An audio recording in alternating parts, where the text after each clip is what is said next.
On a stormy night in Chicago, a black father struggles to push a squeaky grocery cart through the streets with his daughter. Desperation clings to him. No home, no stable job, no way out, only a single source of income from washing dishes. But when they come across a woman stranded with a luxury car, he offers to help, even at the risk of losing the only money keeping them afloat. What he doesn't know is that the woman is the CEO of a major automotive company, and the kindness he just gave is the very thing that will change his life. The rain hammered against the cracked pavement, turning the Chicago streets into a network of shimmering puddles and murky streams. Darius Carter tightened his worn-out jacket, pulling Ariel closer as she skipped beside him, her tiny pink rain boots splashing with every step. The cold wind bit through the fabric, but he barely noticed. His mind was heavy with the weight of the day, a weight that had been pressing down on him for months. His last paycheck was gone. His landlord had given them until sunrise to clear out. There was no backup plan. No safety net. Just the bag slung over his shoulder and the small hand gripping his fingers. "Daddy, look." Ariel's excited voice cut through his thoughts. She pointed across the street to where a sleek silver Mercedes was parked at an awkward angle, its hazard lights blinking in the darkness. A woman stood beside it, struggling with a flimsy umbrella, her other hand gripping a phone as she barked something into it. The tension in her posture was unmistakable frustration, helplessness, urgency. Darius hesitated. He needed to get to the diner.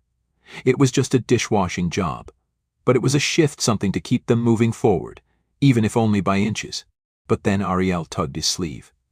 "She looks sad," she murmured, peering up at him with those wide brown eyes. "Maybe we can help." A sigh escaped him, curling into the cold night air. He was tired. Tired of fighting, tired of struggling, tired of always being the one to do the right thing when the world never seemed to return the favor. But he couldn't say no to Ariel, not when she still believed in kindness like it was a law of nature. "All right, kiddo," he said, forcing a smile. "Let's go see." They crossed the street, rain beating against their shoulders, and as they got closer, the woman turned to face them. Her sharp features were partially obscured by damp strands of blonde hair sticking to her forehead. She was dressed in a tailored navy blue coat, but it did little to shield her from the storm. Darius lifted a hand in greeting. "Flat tire?" The woman looked him over quickly, and he knew the moment she made her assessment. Her grip on her phone tightened slightly, eyes flicking between him and Ariel. A black man in ragged clothes, approaching her at night. Suspicion flashed across her face before she masked it with forced politeness. "Yes," she said, shifting uncomfortably. "I called roadside assistance, but they're taking forever, and I have a meeting." "I can change it," Darius interrupted, not interested in her explanations. He'd seen that look before, felt that hesitation. He knew how this worked. She didn't trust him, but she also didn't have another option. The woman blinked, caught off guard. "Are you sure? It's pouring. And she glanced at Ariel, your daughter." "She'll be fine," Darius said evenly, rolling up his sleeves. "I've done this 100 times. Ariel beamed, stepping forward to hold the umbrella over her father as he crouched beside the car. "My daddy's really good at fixing things," she said cheerfully, directing the comment at the woman. "He says kindness is free, so we should share it with everyone." The woman let out a small, almost reluctant chuckle, but Darius didn't look up. He worked quickly, muscles moving on instinct despite the rain numbing his fingers. The whole process took less than 15 minutes. By the time he stood up, wiping his wet hands on his jeans, the new tire was in place. The woman exhaled in relief. That was fast. She pulled a wallet from her coat pocket and held out a crisp $100 bill. "Here." Darius barely hesitated before shaking his head. "No need. Just happy to help." The woman hesitated. He could feel her staring at him, could practically hear the calculations running through her mind. The way her gaze drifted over his tattered shoes, the damp patches on his sleeves, the tired lines around his eyes. A man like him shouldn't be refusing money. "At least let me give you a ride," she said instead. "You're soaked." Darius hesitated. "We're headed to?" "Wherever it is, I'll take you," she insisted. "It's the least I can do." The words were polite, but her tone wasn't a request. It was a decision, a verdict. Like she had already made up her mind that he needed her help, that whatever she assumed about his situation had been confirmed by his refusal to take the money. Darius clenched his jaw, debating whether to refuse outright, but then Ariel looked up at him, eyes filled with excitement at the idea of a warm car, and he exhaled. "All right," he muttered, "thanks." As they climbed into the Mercedes, the woman turned slightly in her seat, finally offering her name. "Eleanor Hastings." Darius froze. The name was familiar, too familiar. He'd seen it on billboards, on business magazines, in the news. CEO of Hastings Automotive, one of the biggest tech-driven auto companies in the country. But instead of reacting, he simply nodded. He wasn't about to make a fuss. She was just another person, another stranger passing through his life. Ariel, on the other hand, was unfazed. She babbled happily during the ride, talking about how she and her dad always helped people and how kindness was important. Eleanor listened with an odd expression, half amused, half something else, something unreadable. When they reached the rundown diner, Eleanor pulled out a small notepad from her bag. "Give me your number," she said, "in case I have another flat tire." Darius hesitated but eventually scribbled it down on a scrap of paper. He had no illusions. She wouldn't call. People like her never did. Still, as he stepped out into the rain once more, he glanced back just in time to see Eleanor watching him through the windshield, her expression unreadable. And then she drove away, leaving him standing in the storm, the weight of the night settling on his shoulders once again. The next 2 weeks passed in a slow, grinding blur, each day heavier than the last. The rain never seemed to stop, seeping into every crack of the city, just as the weight of Darius's situation seeped into every corner of his mind. The eviction had come swiftly, mercilessly, as if the universe itself had been waiting for him to fail. The diner job had fallen through before it even began. The manager had hired someone else, someone who could start immediately.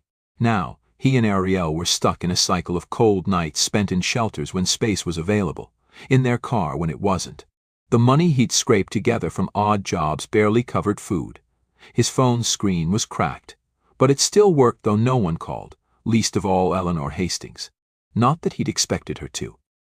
He tried not to let Ariel see the worst of it, tried to keep the fear out of his voice when she asked why they couldn't go back home, why they had to move from place to place.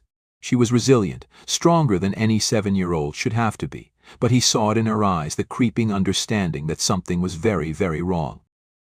It was on one of those nights, when the cold had settled deep into his bones and he'd spent hours trying to find work, any work, that his phone finally buzzed with an unknown number. He stared at it for a long moment before answering. Darius Carter. The voice on the other end was smooth, professional, but unmistakable. His grip tightened. "Yeah. This is Eleanor Hastings. Do you have a moment?" His breath stalled for half a second before he forced himself to answer. "Yeah, sure." "I'd been thinking about that night," she said, as if she were discussing the weather. "And about you." Darius frowned, unsure where this was going. "All right." "I ran your name," she continued, unfazed. "Looked into your work history." A slow wave of irritation crawled up his spine. Of course she had. People like her always did things on their terms, moving pieces around the board without asking if anyone wanted to play. "Didn't realize I was being investigated." There was a brief pause, then a dry chuckle. "You fixed my car in the pouring rain and didn't take my money.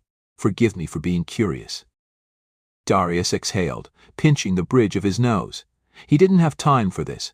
"Look, Ms. Hastings, if this is about charity—" "It's not," she cut in, her voice sharp, decisive. "My company is expanding. We're opening a new manufacturing facility, and frankly we need people who actually know what the hell they're doing. I saw your records, your past work at Wexler Auto. You were one of their best mechanics before the company shut down. That's not something I ignore." Darius went still. "I need a lead mechanic for our maintenance team," she continued. "Someone I can trust to handle things without needing their hand held. If you're interested, we can talk details." His heart pounded against his ribs. He almost laughed at the absurdity of it. A job. A real job. Not some one-off gig, not a patchwork of side hustles that barely kept them afloat. A real, stable, paying job. But then doubt slithered in, wrapping around his thoughts like barbed wire. People like her didn't just offer opportunities like this. There was always a catch. "Why me?" His voice was quieter now, but firm. You could hire anyone. Someone with more connections. More. He hesitated, then exhaled, the bitterness slipping through before he could stop it. Someone who fits in better with your kind of people. Another pause. When Eleanor spoke again, her tone had shifted. You think I'm handing you this because I feel sorry for you? I think, Darius said carefully, that people like you don't usually notice people like me unless it benefits them. A silence stretched between them, thick, charged, and then, to his surprise, she let out a short laugh, low and humorless. You're not wrong. That admission caught him off guard. But you should know something, Carter, she went on, voice steady. I grew up in a house that barely had heat in the winter. I know what it's like to watch your parents break their backs just to keep the lights on. And I know how fast people like me forget where they came from once they have enough money to pretend they were never there. Darius clenched his jaw, unsure how to respond. This isn't charity, she said again, more forcefully this time. I don't hire people because I feel bad for them. I hire them because they're good. You're good. And I need good people. He sat there, the weight of her words settling into his ribs. He wanted to say yes. God, he wanted to. But the part of him that had been beaten down by years of disappointment, of being overlooked, of being second-guessed, whispered warnings in the back of his mind. What's the catch? He asked finally. You prove yourself first, she said without hesitation. 30-day probation. You work, you get paid. You do the job right. The position is yours permanently. You screw around, I find someone else. A test. It made sense. It was fair even. And yet, part of him still bristled at the idea of having to prove himself to someone who had likely never had to prove herself a day in her life.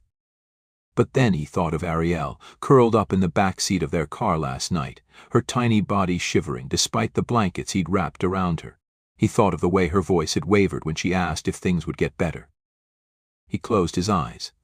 When he opened them, he took a breath and answered, When do I start? Darius stood outside the Hastings automotive facility, gripping the strap of his worn-out duffel bag as the morning sun glared off the massive glass windows of the main office.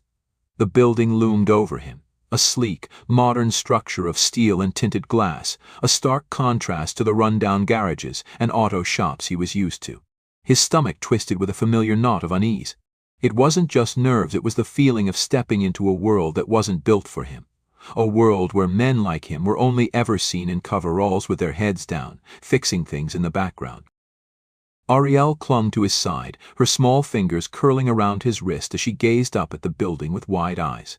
Is this where you're going to work, Daddy? She asked, her voice laced with excitement and something else, hope. Yeah, baby, Darius murmured, forcing a smile he didn't quite feel. This is it. He led her toward the entrance, where a receptionist greeted him with a polite but stiff expression, her eyes flicking over his faded jeans and scuffed boots before settling on Ariel. You must be Mr. Carter, she said, her tone clipped. Miss, Hastings is expecting you. Darius nodded, keeping his face neutral, as the woman picked up the phone and murmured something too quiet for him to hear. A moment later, Eleanor appeared at the end of the hall, her sharp heels clicking against the pristine tile floor. She was dressed in a crisp gray blazer and slacks, her hair pulled back into a sleek ponytail. She moved with purpose, her gaze scanning Darius as she approached, assessing him in that way she always seemed to. You're on time, she noted, as if mildly surprised. Figured that'd be a good start, Darius said dryly. Her lips quirked, but she didn't smile. Instead, she looked down at Ariel, who clung to Darius's leg, but stared back at Eleanor with unfiltered curiosity. I thought we agreed he'd start today, the receptionist interjected, her tone shifting ever so slightly, an edge creeping into her voice. Is she going to be staying here? Darius stiffened. He recognized that tone. The barely concealed irritation. The unspoken assumption that his daughter was a problem, that she didn't belong. He opened his mouth to respond, but Eleanor beat him to it. She'll be fine, Eleanor said, her voice cutting through the air with quiet authority. She turned to Darius. We have an employee daycare down the hall. You can leave her there while you're working. Darius hesitated, glancing down at Ariel. You okay with that, baby girl? Ariel looked up at him, then back at Eleanor, then finally nodded. Yeah. I can make new friends. Eleanor gave a slight nod, then gestured for Darius to follow her. He walked beside her through the facility, past towering machinery and gleaming assembly lines. The smell of oil and metal filled the air, familiar and grounding. "Let's get one thing straight," Eleanor said as they moved past a group of workers, all clad in identical Navy uniforms. "I didn't hire you because I like you. I hired you because you know your way around an engine, and I need this place running at full efficiency." Darius smirked. "Trust me, I wasn't under any illusions that you liked me." She shot him a sidelong glance but continued. "Your job is to lead the maintenance team, make sure these machines don't break down, and fix them when they do. But you're on probation. You mess up, you're out. Understood?" Darius nodded. Crystal clear. They stepped into the main garage, where a group of men stood huddled near a row of workstations, talking in low voices. As soon as Eleanor entered, they straightened, their conversations halting. Darius felt their eyes land on him, scanning, measuring, judging. "Everyone," Eleanor announced. "This is Darius Carter. He'll be overseeing maintenance." A beat of silence stretched through the room before one of the men, tall, broad-shouldered, with a thick beard and a smirk that didn't quite reach his eyes, stepped forward. "Overseeing maintenance, huh?" The man crossed his arms, his expression unreadable. "That's funny. I thought we already had people for that." Eleanor's tone didn't change. "And now you have someone better." A murmur rippled through the group, quiet but unmistakable. The bearded man's smirk widened. "Better, huh?" He tilted his head, eyes narrowing slightly. "No offense, boss, but you sure about that?" I mean, his gaze slid to Darius, slow and deliberate. Seems like he's still getting his bearings. Darius knew exactly what that meant. The slight, the underlying meaning behind those words. He'd heard it before, in different forms, from different men who all looked at him the same way. Eleanor's expression was unreadable, but there was an edge to her voice when she responded. "If you have an issue, Marcus, you can take it up with me. Otherwise, get back to work." Marcus held her gaze for a beat too long before giving an exaggerated shrug. "Just making conversation," he said lightly, but there was a weight behind it, something unspoken. Then, with a smirk that made Darius's hands itch, he turned and walked away. Eleanor exhaled sharply, as if holding back something sharp-tongued, then turned to Darius. "Welcome to the job," she muttered before striding off. Darius stood there for a moment, letting the tension settle. Then he rolled his shoulders, turned toward the workstations, and got to work. The first week passed in a grind of long hours and silent tests. Darius kept his head down, focused on the machines, the work, the familiar rhythm of metal and oil. He didn't need to win anyone over, he just needed to do his job, to prove, not to them, but to himself, that he belonged here. But the hostility in the garage hung thick in the air, unspoken but undeniable. The way the other mechanics would exchange glances when he walked in. The way conversations would quiet whenever he approached. And Marcus, always watching, always smirking, always finding little ways to remind Darius that this wasn't his space. It was in the small things. The missing tools when he reached for them, the forgotten instructions that left him fixing mistakes that weren't his.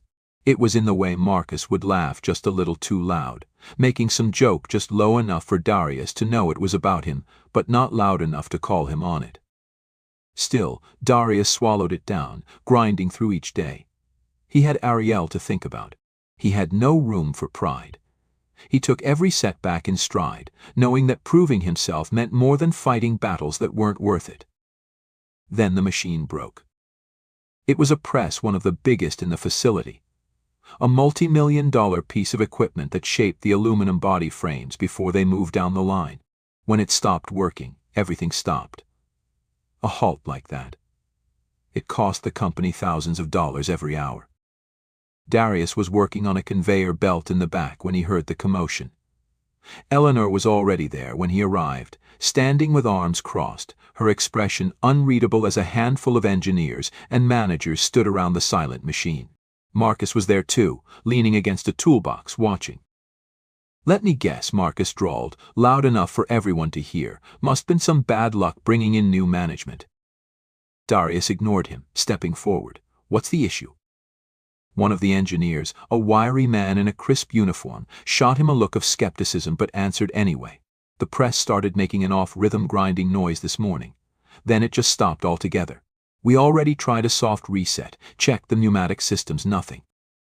Darius nodded, already running through possible causes in his head. The press was massive, but the problem had to be internal, something disrupting the normal cycle. Who was working on it last? He asked. Marcus gave an exaggerated shrug. Couldn't tell you, we all do our part. Darius ignored the jab, moving toward the control panel. The screen blinked with error codes, but he barely glanced at them. Error codes only told part of the story. What mattered was the sound, the feeling of the machine itself. He stepped up to the main body of the press, running a hand along its frame, feeling the vibration low, uneven, like a beast still breathing but barely. He knew this kind of machine. He'd worked on older models before. He glanced at the floor beneath it. Oil, just a faint trace, but enough to confirm his suspicion.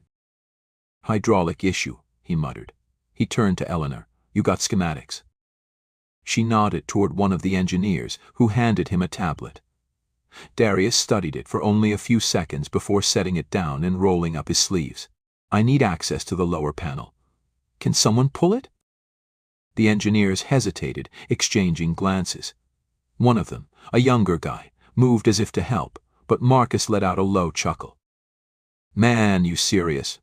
Marcus shook his head. You think you're going to fix this thing like it's some old junker in a backyard shop? You don't just look at it and figure it out.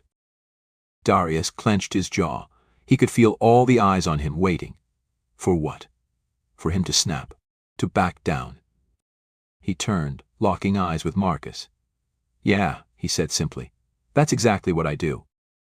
And then, without another word, he dropped to one knee, reached under the machine, and got to work.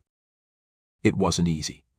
The space was cramped, the bolts rusted from years of exposure, and the hydraulic system was nestled deep in the frame.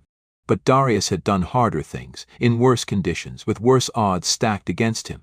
He worked by feel, by instinct, letting his hands tell him what the machine couldn't. It took 40 minutes. 40 minutes of sweat, of ignored comments from the men watching, of biting his tongue every time he heard Marcus scoff. But when he tightened the last bolt, when he stood up and wiped the grease from his hands, he knew. Try it now, he called. One of the engineers hesitated before moving to the control panel, fingers hovering over the restart sequence. Then, with a deep breath, he pressed the button. A low hum. A pause. Then the press came to life, metal groaning as the massive machine roared back into motion, the rhythm smooth, uninterrupted. The silence that followed wasn't the silence of failure. It was the silence of disbelief. Darius exhaled, rolling his shoulders back. Looks like it's not junk after all, he muttered. Eleanor was the first to speak. You just saved us thousands in downtime, she said, her voice even, controlled. But there was something in her eyes, a flicker of something she hadn't expected to find. Marcus's jaw was tight, his smirk gone. Guess we got lucky, he muttered. Darius wiped his hands on a rag, meeting his gaze head-on. Guess so. And just like that, the balance shifted. The shift in the garage was subtle at first, but Darius felt it. It was in the way the conversations didn't die as quickly when he walked in, in the way some of the younger mechanics started asking him questions instead of ignoring him. Respect wasn't given in places like this, it was earned. And whether they liked it or not, he had earned it. But not everyone was ready to accept that. Marcus had been quieter since the press incident, but that didn't mean he was done. If anything, his silence felt more dangerous, like a storm waiting for the right moment to break. Darius wasn't naive. He knew men like Marcus, men who had spent their whole lives secure in the idea that their place in the world was unshakable, that people like Darius belonged beneath them, invisible until needed. And when that balance got disrupted, they didn't let it slide. The hit came at the worst possible time. It was a Friday afternoon, near the end of the shift. The facility had been running smooth all week, no major breakdowns, no setbacks. Darius was starting to think, just maybe, this could work. He could make this stick. And then, right when he was finishing up an inspection, Eleanor's voice cut through the noise of the garage. Darius, she called from across the floor. A word. He wiped the grease from his hands as he approached, already feeling the eyes on him. Conversations quieted. Eleanor didn't call people out unless it was serious. She folded her arms, her face unreadable. I just got an incident report. Darius frowned. What incident?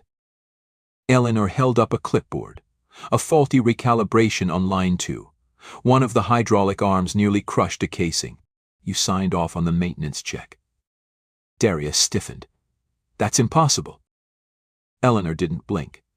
It happened. His pulse pounded against his skull. He had checked line 2 himself, double-checked it. I didn't miss that, he said, his voice firm. Then how did it happen? Eleanor's tone was neutral, but he knew she was testing him, waiting to see if he'd crack. Darius turned, scanning the room.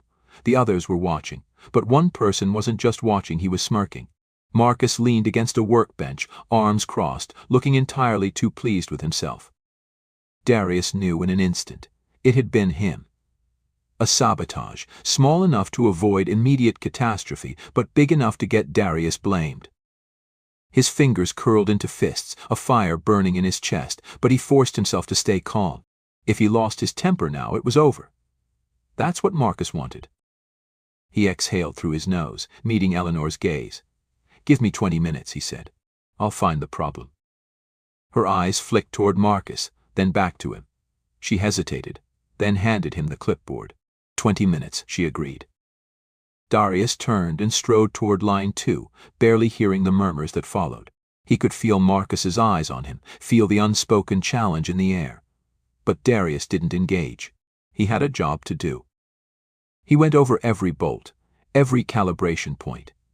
It took 15 minutes to find it the slightest misalignment in the pressure sensors. Not something that would be caught on a quick scan, but enough to cause the malfunction. The kind of mistake a real mechanic wouldn't make. The kind of mistake someone had to create.